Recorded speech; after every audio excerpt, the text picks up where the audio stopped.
Dios les bendiga, mis queridos hermanos y amigos que estamos aquí conectados. Y hoy quiero enfocar el tema hacia la madurez cristiana. Así que vamos creciendo para alcanzar la madurez cristiana, que es lo que Cristo quiere de nosotros. Y quiero basar este estudio en el verso de Gálatas 5:16 que dice: andad en el Espíritu y no satisfagáis los deseos de la carne.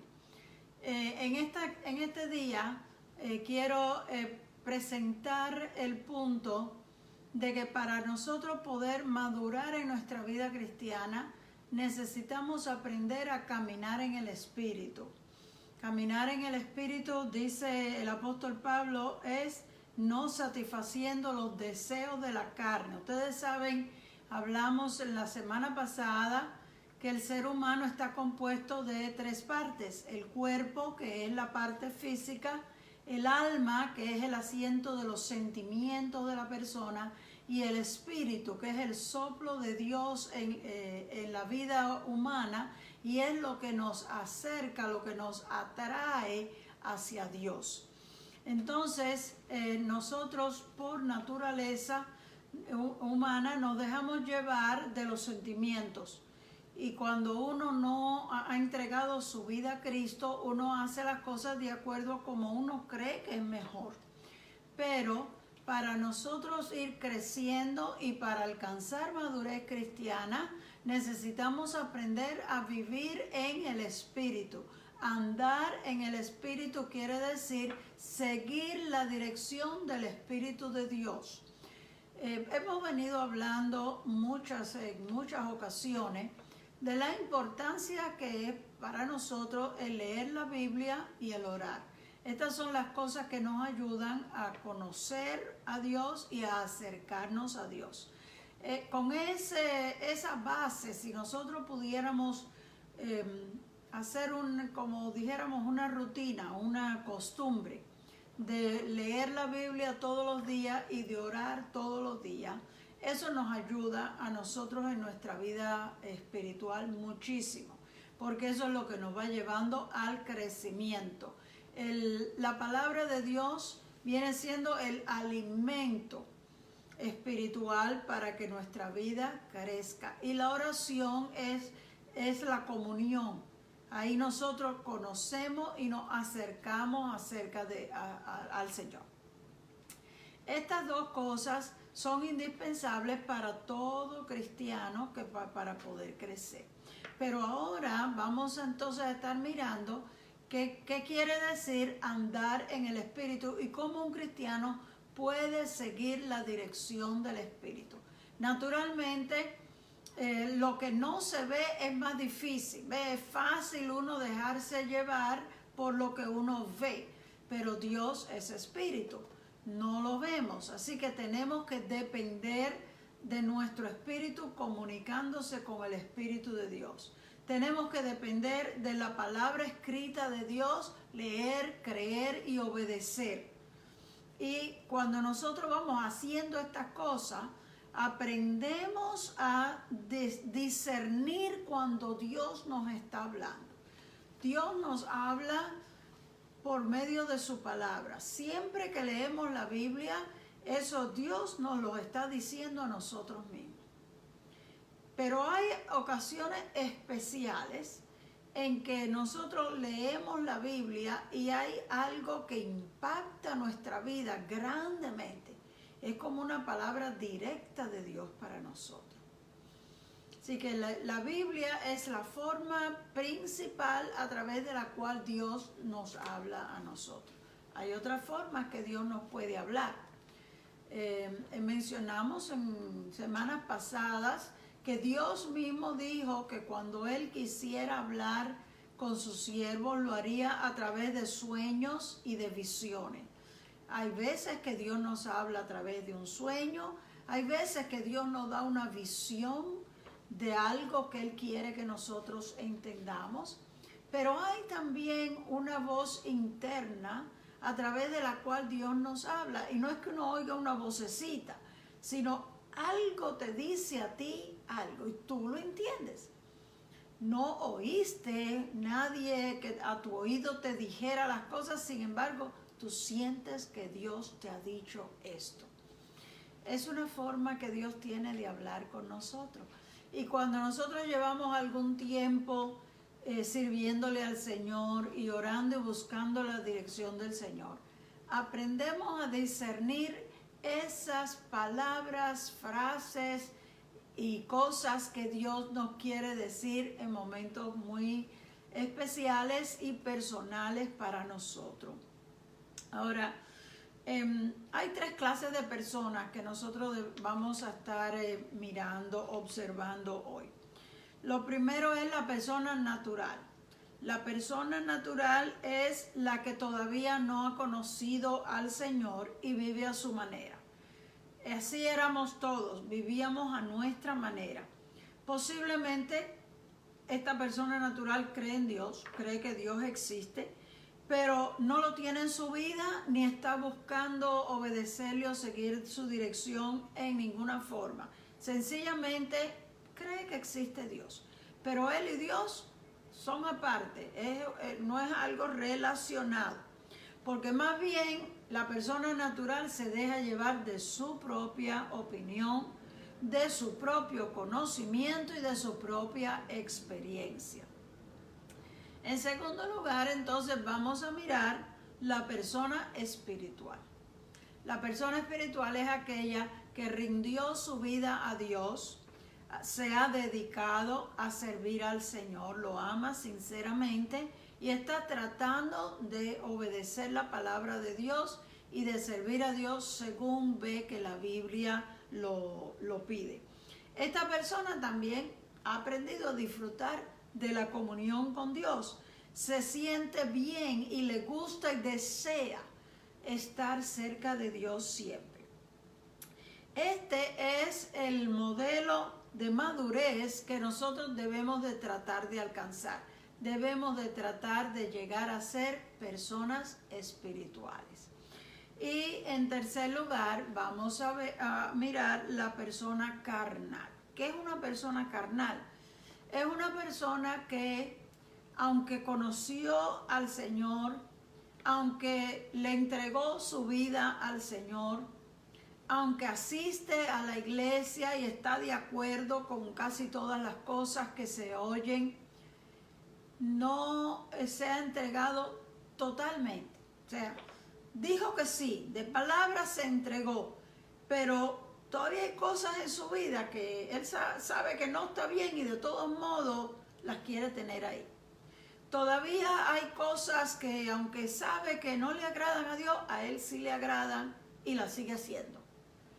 Pero mantiene una forma, como vamos a decir, una forma cristiana, ¿no? Da la apariencia de ser cristiano en el sentido de que va a la iglesia, canta, ora, da ofrendas, hace algunas cosas que parecen ser de un buen cristiano, aunque en el fondo tiene unos problemas y no los quiere superar. Se siente bien como está y no le parece que necesita cambiar. Ese es un cristiano carnal y no nos conviene ser así. Sin embargo, hay una gran cantidad de creyentes que viven en ese estado y pasan años y años metidos en la iglesia y no mejoran, no maduran, porque no tratan, ni siquiera hacen el intento. Viven a medias. Y es que todo cristiano lleva una batalla continua entre la carne y el espíritu. El apóstol Pablo lo explica en el libro de los Romanos capítulo 7, 15 al 25. Y él se pone él mismo de ejemplo. Y él dice, yo hallo esta ley en mi cuerpo, que lo que yo quisiera hacer, no lo hago. Y lo que no quiero hacer, eso hago. Fíjense qué curioso está eso, pero a lo mejor usted y yo nos podemos identificar con eso. Pablo no está criticando a los creyentes diciéndole, ustedes son unos carnales. Él se está poniendo él mismo de ejemplo, con lo cual nos da a entender que todo cristiano, no importa cuánto tú ames a Dios, no importa cuánto tiempo tú lleves en el Evangelio, todo creyente tiene una lucha entre su carne y su espíritu. La carne quiere inclinarse a las cosas materiales y el espíritu quiere elevarse hacia Dios. Entonces eres tú mismo, pero estás luchando contigo mismo. Por ratos deseas acercarte a Dios, deseas buscar más de Dios, deseas hacer todas las cosas bien, pero de momento aparece una invitación, aparece algo y tu carne se desvía tras eso, le gusta y quisiera hacerlo. O sucede algo desagradable, alguien te dice algo que no te gusta y tu carne se revela, te airas, gritas, dices, insultas, ofendes y no tienes control sobre ti mismo. Entonces tú tienes que tomar una decisión. Si tú vas a vivir a tu manera o a la manera de Dios. Si tú vas a creerle a Dios o si todavía vas a seguir creyéndole al diablo. Por favor, necesitamos abrir los ojos, pedirle, Señor, abre mis ojos para que yo pueda ver las maravillas de tu ley. Decía el salmista David, abre mis ojos y entonces yo podré ver las maravillas de tu ley. El diablo nos hace creer que la ley de Dios nos pone bajo un yugo. Porque ahora que eres cristiano, entonces ahora no puedes hacer esto y no puedes hacer esto y no puedes hacer aquello. Y hay tantas personas que se lo han creído que dicen, no, yo voy a vivir a mi manera porque yo no quiero que nadie me diga lo que yo tengo que hacer. Sin embargo, es al revés. La ley de Dios te hace libre. Cuando tú vienes a Cristo y le entregas tu vida, tú te sientes completamente libre de todas las ataduras del diablo. Era el diablo el que te tenía atado, no es Dios. Era el diablo el que te tenía oprimido. Y cuando tú aceptas a Cristo y se derrumban esas fortalezas, tú sientes una libertad, sientes una paz, sientes un gozo inmenso que no tiene comparación. Entonces comienzas a leer la palabra de Dios y ahí comienzas a aprender. Pero ahora lo haces voluntariamente. Ahora el Señor te dice lo que Él quiere y lo que no quiere y tú tienes que decidir voluntariamente si tú le vas a obedecer al Señor o si quieres vivir a tu manera. Por eso hablamos al principio que hay el cristiano espiritual y el cristiano carnal. El cristiano espiritual es el que se deja dirigir por Dios y el cristiano carnal es el que se dirige por su carne, por sus deseos, por sus opiniones. Entonces yo digo, bueno, yo soy una persona inteligente y ya tengo suficiente edad para saber lo que me conviene y lo que no me conviene. Nadie me tiene que decir a mí lo que yo tengo que hacer porque yo puedo pensarlo por mí mismo y decidir por mí misma. Bueno, quizás sea verdad. Lo que pasa es que nuestro entendimiento está bastante limitado y muchas veces nuestro conocimiento está un poco torcido y mezclado con lo que dicen en el mundo. Pero cuando vamos a la palabra de Dios, encontramos la pura verdad. Y si el Señor ilumina nuestras mentes, nosotros vamos entendiendo por qué Dios nos dice que no a ciertas cosas. Ninguno de los no de Dios son puro capricho. Nada de lo que Dios nos dice que no hagamos es porque sí, para sencillamente poner una regulación más. Todas las cosas que Dios dice que no son porque nos perjudican en alguna forma. Es porque de alguna manera, si sigues haciendo lo que estás haciendo, vas a terminar mal. Te vas a perjudicar y a veces el perjuicio es en tu propia salud, en tu propio cuerpo que te estás haciendo daño. Y el Señor te ama tanto que te está diciendo no hagas eso, aléjate de eso. Otras de las cosas que Dios dice que no es porque te causan problemas y disgustos con otras gentes. Y Dios quiere que nosotros aprendamos a llevarnos bien con los demás. Por lo tanto te dice no guardes rencores, no guardes odio, aprende a perdonar, olvida esas cosas, no le pongas caso. Tú tienes la elección. A veces la gente dice, ay, esta persona me hizo enojar tanto. No, esa persona no te hizo enojar tanto. Esa persona hizo algo fuerte o indebido, pero tú te enojaste porque tú decidiste enojarte. Tú te enojaste por la forma en que tú lo tomaste. No culpes a nadie de la reacción tuya. Reaccionas así porque quisiste reaccionar de esa manera. Y el Señor nos ha capacitado con lo que Él le llama dominio propio. El dominio propio, como dice la palabra, es para dominarte a ti mismo. Cuando alguien te ofende, te dice una palabra grosera, tú tienes dos alternativas. O lo tomas en serio y te pones bien disgustado, o haces así y dices, ese es un loco, y no le haces caso. ¿Ves? Es dependiendo de la reacción tuya lo que va a pasar. Tú decides si te vas a enojar o no.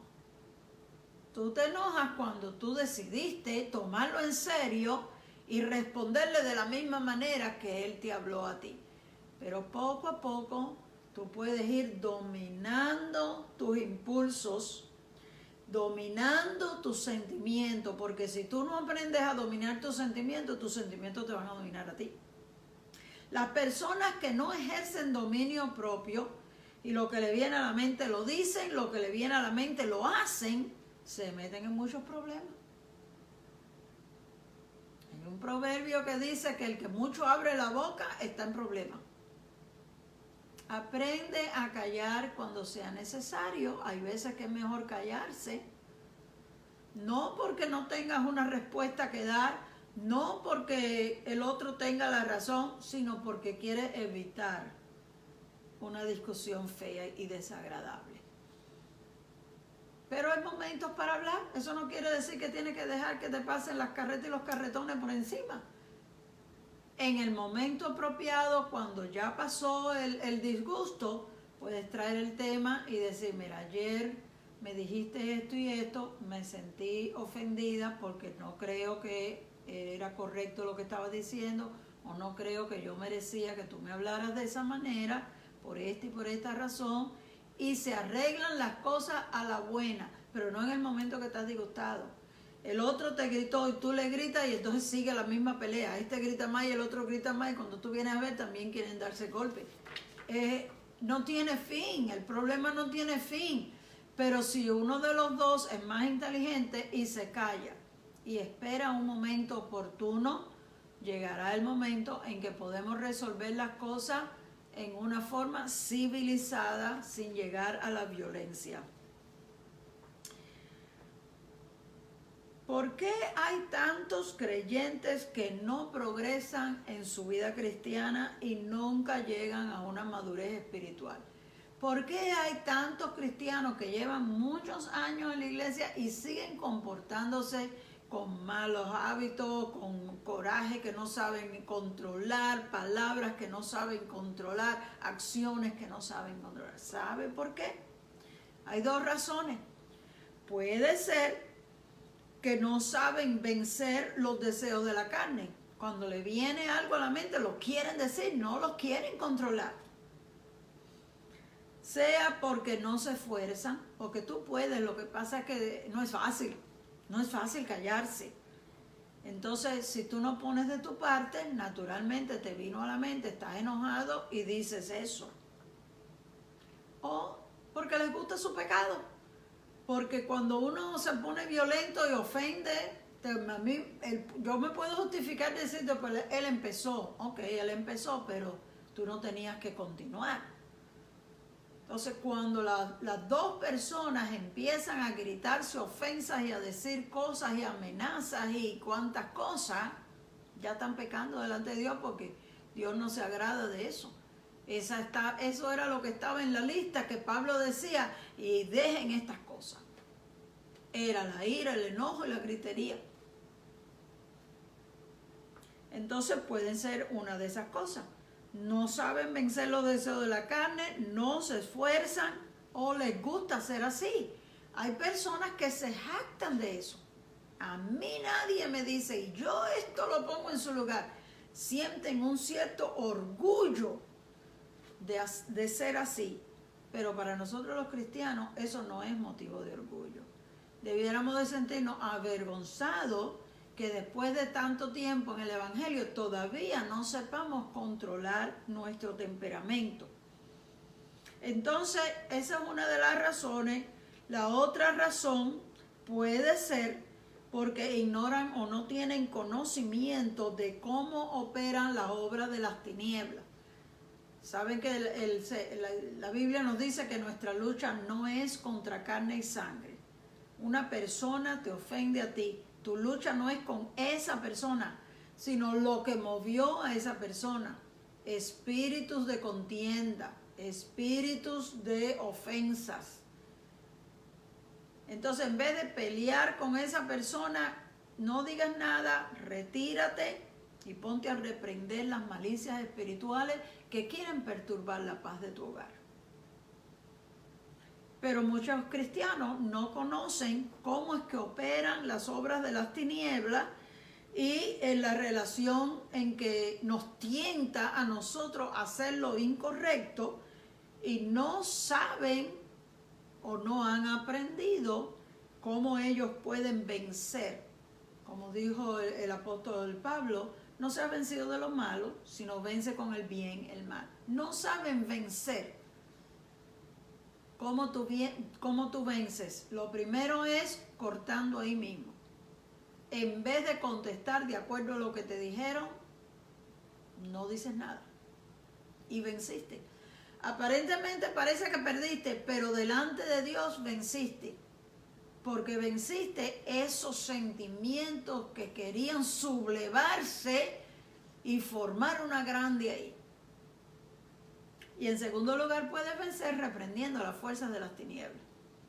No reprendiendo a la persona. No es que le digas a la persona, el Señor te reprenda o no deje que el diablo te use. El diablo te está usando. No.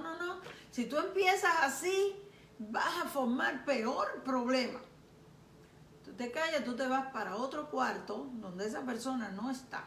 Y en el otro cuarto empiezas a reprender. Espíritus de contienda se van de mi casa. Espíritu de división, te vas de mi casa. Espíritu de ira, te vas de mi casa en el nombre de Jesús. Y empiezas a reprender todos los espíritus que tú sientas que han tenido que ver con esa situación. Y ahí tú vences porque cuando tú clamas al Señor y usas la autoridad del Señor para reprender esos espíritus y ordenarlos fuera de tu casa, Dios te respalda. Pero no se lo digas a la persona porque entonces la carne de la persona se subleva y no acepta lo que tú estás diciendo y la pelea se pone peor que como estaba. Así que vamos a concluir con esto. ¿Qué quiere decir caminar en el Espíritu? Empezamos con el verso que decía, andad en el Espíritu y no satisfagan los deseos de la carne. Andar en el Espíritu quiere decir controlar las emociones de la carne. Porque ponte tú a pensar, cuando las cosas salen mal y tú actúas en una forma incorrecta, ¿qué parte de ti fue la que actuó mal? ¿La carne, el alma o el espíritu? Siempre es el alma. Porque el alma es donde está tus sentimientos. Tus sentimientos se hieren, tus sentimientos se ofenden y tú te sublevas y entonces haces y dices lo que no tenías que decir. Así que las emociones son el producto de nuestros pensamientos, el resultado. Según tú piensas, así tus emociones se afectan.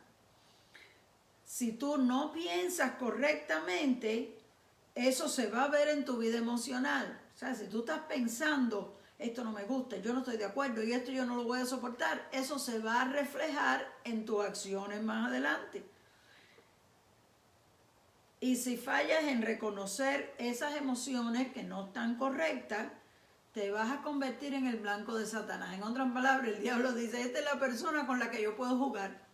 Porque esta persona no sabe controlar esto. Así que por aquí es que vamos. Y el enemigo va a seguir y va a seguir y va a seguir atacándote de esa manera porque ya vio que tú no puedes. De manera que nosotros necesitamos aprender a controlar nuestras emociones para que el diablo se tenga que ir.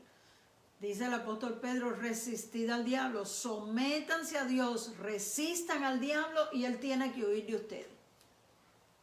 Pero si tú en vez te dejas llevar de lo que el diablo quiere, pues no se va, porque tú le estás haciendo caso. Dios nos ha capacitado con dominio propio. Nosotros tenemos que aprender estas cosas. No es a suprimir las emociones. Tú estás furioso por dentro, no es que te lo tragues y estés a punto de explotar. Esa no es la idea. Tampoco es que disimules, pongas una carita como que no me importa, es ok, no me afecta. Aunque por dentro estás echando humo, tampoco tienes que hacer eso. Tiene que haber un cierto balance. Donde te molestó, levántate, da una vuelta, coge aire. La otra persona sabe que tú estás molesta, pero no vas a reaccionar, ni le vas a decir, ni vas a actuar. ¿Entiendes? Tiene que haber un balance. Vete y habla con el Señor. Pídele al Señor sabiduría.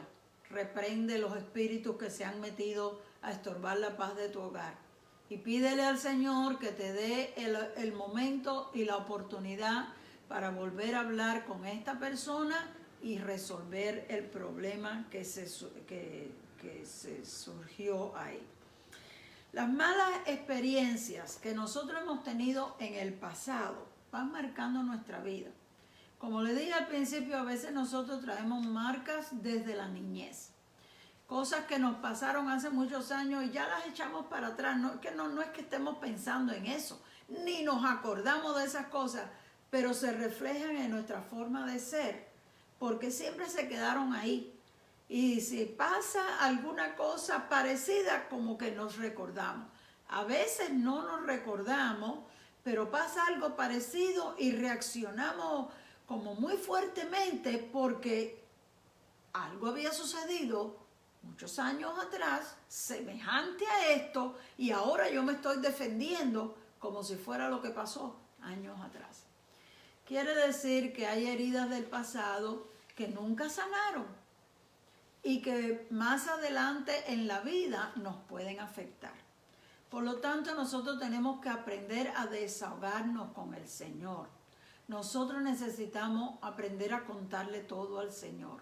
Como dije hace un ratito, no es que suprimas esas emociones, te las trague aunque te reviente por dentro, sino que te calles en el momento solo por evitar un problema, pero ve a solas con Dios y derrama tu corazón delante de Dios. Cuéntaselo todo. A Dios le puedes contar hasta esos secretos que tú no quieres que nadie sepa. Aquellas cosas que pasaron y que como va mucho tiempo tú dices, ¿ya para qué vamos a hablar de esto? No, con Dios tú lo puedes hablar. Tú le puedes decir, Señor, cuando yo tenía 5 años me pasó así, así. Cuando yo tenía 8 años me pasó así, así. Y eso fue algo que me dolió tanto que por años yo me he sentido de esta manera. Y permite que el Espíritu de Dios sane esa herida. Porque fíjese, cuando uno se hace una herida, si uno no la limpia bien, esa herida se puede infestar.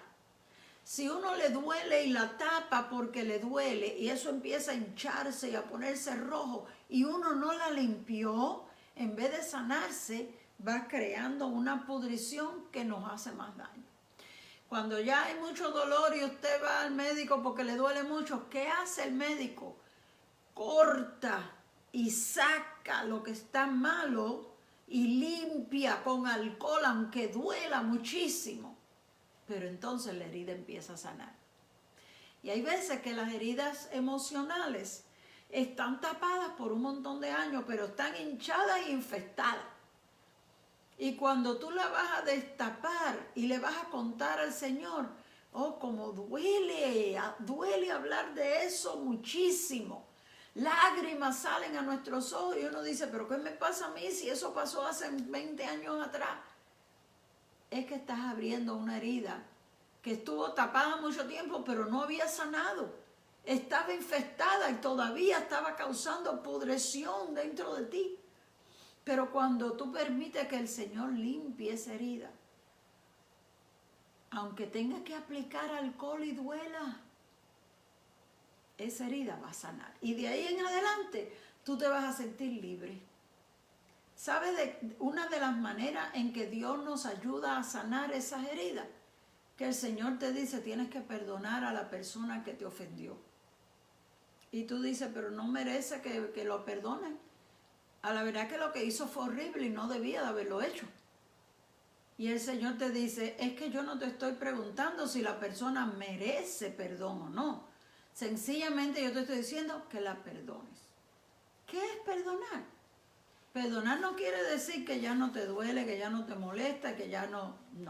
Perdonar no quiere decir que ahora te cae bien la persona y ahora eres la mejor amiga de esa persona, tampoco. Perdonar lo único que significa es que tú vas a dejar de estar acusando a esta persona y diciendo, esta persona me hizo daño a mí. La vas a dejar en las manos del Señor. Lo vas a traer al Señor. Señor, esta persona me hirió profundamente. Aquí está. Haz lo que tú quieras. Pero de hoy en adelante yo voy a perdonar a esta persona y no lo voy a sacar más en cara, ni lo voy a mencionar, ni lo voy a acusar, ni voy a decir, te la dejo a ti, haz lo que tú quieras con esa persona. Usted sabe que la Biblia dice que todo lo que el hombre sembrare, eso segará. Dios no le va a pasar por alto eso a nadie, pero lo que Dios quiere es que tú te lo saques de tu corazón, porque Dios quiere sanarte a ti. Esto no se trata de si la otra persona merece perdón o no lo merece. Esto se trata de ti, que tú estás sufriendo, que tú has sido afectada, tu vida no ha podido progresar, no has podido actuar con libertad porque esa herida te mantenía amarrada, encarcelada.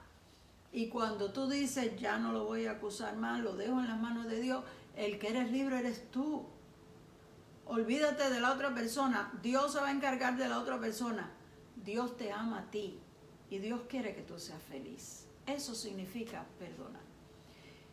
Cuando tú perdonas, la herida que tenías sana. Inmediatamente tú empiezas a sentirte tranquilo, empiezas a darte cuenta que eres libre y empiezas a caminar por la fe con el Señor. Y empiezas a crecer y a madurar. Tu grado de madurez se levanta muchísimo cuando has podido perdonar las ofensas. Y de hecho, es una cosa básica. Está en el Padre Nuestro y perdónanos nuestras ofensas, así como nosotros perdonamos a los que nos ofendieron.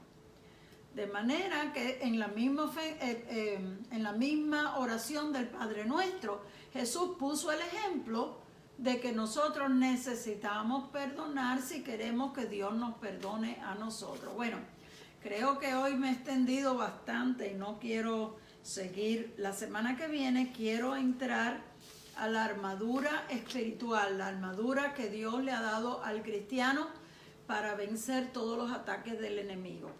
Amén. Dios me los bendiga y hasta el próximo jueves.